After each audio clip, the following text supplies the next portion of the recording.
Welcome to social post. నేను మీ శ్రావణి. ఈరోజు gold price చూసుకున్నట్లయితే దగ్గర 1,60,000 వరకు కనిపిస్తుంది. అలాగే సిల్వర్ కూడా 3,40,000 వరకు చేంజ్ అయితే కనిపిస్తుంది. మరి ఈ టైంలో ఇన్వెస్ట్ చేయడం కరెక్టా కాదా మాట్లాడడానికి మనతో నిహాల్ గారు అయితే ఉన్నారు. సార్ చెప్పండి, ప్రజెంట్ గోల్డ్ ప్రైస్ చూసుకున్నట్టయితే 1,60,000 వరకు ఉంది. అలాగే సిల్వర్ కూడా 3,40,000 వరకు చేంజ్ కనిపిస్తుంది. ఈ టైంలో ఇన్వెస్ట్ చేయడం కరెక్టా కాదా, మీ ఒపీనియన్ ఏంటో చెప్పండి. సో ఇప్పుడు మనం గోల్డ్ చూసుకున్నట్లయితే దగ్గర 1,60,000 దగ్గర అటు ఇటు కన్సాలేషన్ అయిన సిచ్యువేషన్స్ మనం చూస్తున్నాం. సో అలాగే సిల్వర్ కూడా దగ్గర 3,40,000 దగ్గర అలా మనకు కనిపిస్తుంది. సో ఇప్పుడు ఈ ఇయర్ ఎండింగ్ కల్లా మనకి సిల్వర్ అనేది దగ్గర 4,00,000 పైనే వెళ్తుందని చాలామంది ఎక్స్పర్ట్స్ వాళ్ళందరూ చెప్పడం జరుగుతుంది. అండ్ నెక్స్ట్ చాలామంది ఏమంటున్నారంటే సిల్వర్ అనేది నెక్స్ట్ గోల్డ్ అని చెప్తున్నారు. సో చాలామంది వాళ్ళు అప్పులు తెచ్చి మరి సిల్వర్ని పర్చేస్ చేయడం కానీ, సిల్వర్ పర్చేస్ చేసి ఒక 2-3 మంత్స్ అలాగే షార్ట్ టైం పీరియడ్లో అలాగే ఉండి మళ్ళీ దానిపైన ప్రాఫిట్ బుకింగ్ చేసుకొని సో అలా తీసుకొచ్చిన అప్పులు మళ్ళీ తీర్చేయడం కానీ, సో ఇలాంటి పనులు చేస్తున్నారు. అండ్ నెక్స్ట్ ఇప్పుడు సిల్వర్ మనం చూసుకున్నట్లయితే ఒక్క జనవరి మంత్లోనే 40% రిటర్న్స్ వచ్చినాయి.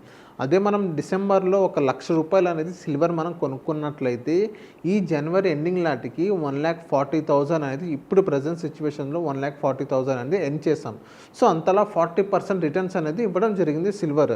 సో ఇప్పుడు చాలామంది సిల్వర్ మీద ఇలాగే వాళ్ళ దగ్గర ఉన్న గోల్డ్ అమ్మేసి మళ్ళీ సిల్వర్ తీసుకొని వాళ్ళు అలా హోల్డ్ చేసుకుని ఉంచుతున్నారు. ఎందుకంటే మనం గోల్డ్ అండ్ సిల్వర్ రిటర్న్స్ మనం కంపేర్ చేసుకున్నట్లయితే సో గోల్డ్ అనేది దగ్గర 60-80% అంటే రిటర్న్ ఇవ్వడం జరిగింది.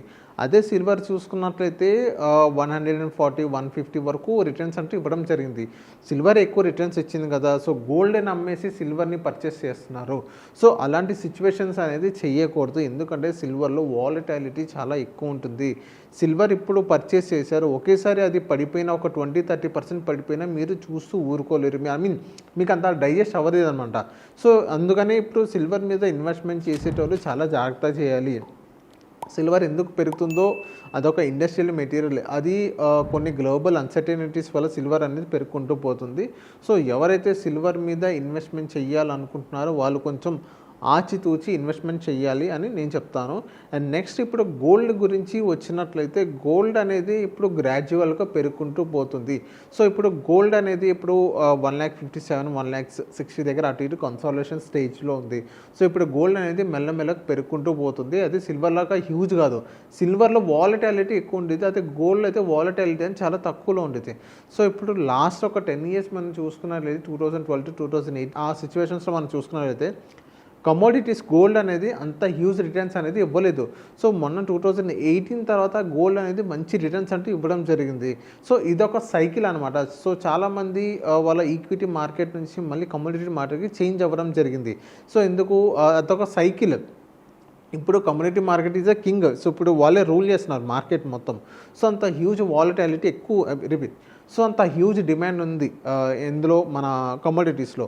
అండ్ నెక్స్ట్ ఇప్పుడు గోల్డ్ మీద ఎవరైతే ఇన్వెస్ట్మెంట్ చేయాలనుకుంటారో సో వాళ్ళకి ఏదైనా ఫిజికల్ సిల్వర్ గురించి ఫిజికల్ గోల్డ్ గురించి నేను మాట్లాడతాను. ఫిజికల్ గోల్డ్ అంటే మీ ఇంట్లో ఏదైనా పెళ్ళిళ్ళు ఉన్నా కానీ ఏమైనా ఫంక్షన్స్ అలా ఉన్నా కానీ సో మీరు ఎంతవరకు అవసరమో మీరు అంతవరకే మీరు కొనుక్కొని మీ దగ్గర ఉంచండి. అండ్ నెక్స్ట్ మీరు ఇన్వెస్ట్మెంట్ మాడ్యూల్లో చూసుకున్నట్లయితే మీరు డిజిటల్ గోల్డ్ మీరు పర్చేస్ చేసుకోండి. ఈటీఎఫ్స్ ఉంటాయి. సో అలాంటి డిజిటల్గా మీరు తీసుకున్నట్లయితే మీకు మంచి రిటర్న్స్ వస్తాయి. అది కూడా ప్యూర్ 24 క్యారెట్ గోల్డ్ ఉంటుంది. అది ఇక్కడ మీరు ఫిజికల్ గోల్డ్ మీరు చూసుకున్నట్లయితే ఫిజికల్ గోల్డ్ అని 22 క్యారెట్ మాత్రమే ఉంటుంది. అక్కడ మీకు కొంచెం అక్కడ కాపర్ కానీ ఇంకా కొన్ని మిక్చర్ ఆఫ్ గోల్డ్ అనేది మీకు అక్కడ లభిస్తుంది. అదే మీరు ఈటీఎఫ్ తీసుకున్నట్లయితే ఒక 10 grams కానీ ఒక 24 క్యారెట్ ప్యూర్ వస్తుంది. సో దాన్ని మీరు ఏదైనా మీ అవసరాల కోసం అమ్మేయచ్చు. మీరు ఈరోజు మార్కెట్ ఎంత ఉందో అంతే రిటర్న్స్ అని మీకు రావడం జరుగుతుంది. సో ఓవరాల్గా నేను చెప్పేది ఏంటంటే ఏదైనా కమోడిటీస్ ఏదైనా సిల్వర్ కానీ గోల్డ్ కానీ సో మీకు సో సిల్వర్ కానీ గోల్డ్ కానీ మీరు మీ పోర్ట్ఫోలియోలో కేవలం 20% మాత్రమే పెట్టుకోండి. అండ్ నెక్స్ట్ కొన్ని ఈటీఎఫ్స్ ఉన్నాయి, మిక్స్డ్ కమోడిటీస్ ఉంటాయి. సిల్వర్ ఉండేది, గోల్డ్ ఉండేది, కాపర్ ఉండేది, అల్యూమినియం ఉండేది, ఇలా కొన్ని మిక్స్లు ఉంటాయి. సో అలాంటి కమోడిటీస్ కూడా మీరు పర్చేస్ అనేది మీరు చేయాలనుకుంటే మొత్తం ఓవరాల్ మిక్చర్ మీరు తీసుకోవాలంటే అది కూడా తీసుకోవచ్చు. కాదు మీరు పర్టికులర్గా సిల్వర్ అండ్ గోల్డ్ మీదే మీకు కావాలంటే సో సిల్వర్ అండ్ గోల్డ్ మీద ఇప్పుడు మీకు ఎంతవరకు అవసరమైతే అంతవరకు మీరు తీసుకోండి. ఏదైతే ఇప్పుడు గోల్డ్ తగ్గుతుందా అని వెయిట్ చేయడం కన్నా ఎంతో కొంత మీ పోర్ట్ఫోలియోలో మీరు ఎంతో కొంత యాడ్ ఆన్ చేసుకుంటూ వెళ్ళండి. సిల్వర్లో హ్యూజ్ అమౌంట్ అనేది పెట్టొద్దు అని నా ఒపీనియన్. నేనైతే పెట్టాను, ఎందుకంటే దాంట్లో వాలటాలిటీ చాలా ఎక్కువ ఉంటుంది. సో సిల్వర్ మీద ఎవరైతే ఇన్వెస్ట్మెంట్ చేయాలనుకుంటారో వాళ్ళు కొంచెం ఆచితూచి సిల్వర్ మీద ఇన్వెస్ట్మెంట్ చేస్తే మంచిది. థ్యాంక్ యూ సార్ సోషల్ పోస్ట్కి వచ్చినందుకు. Thank you.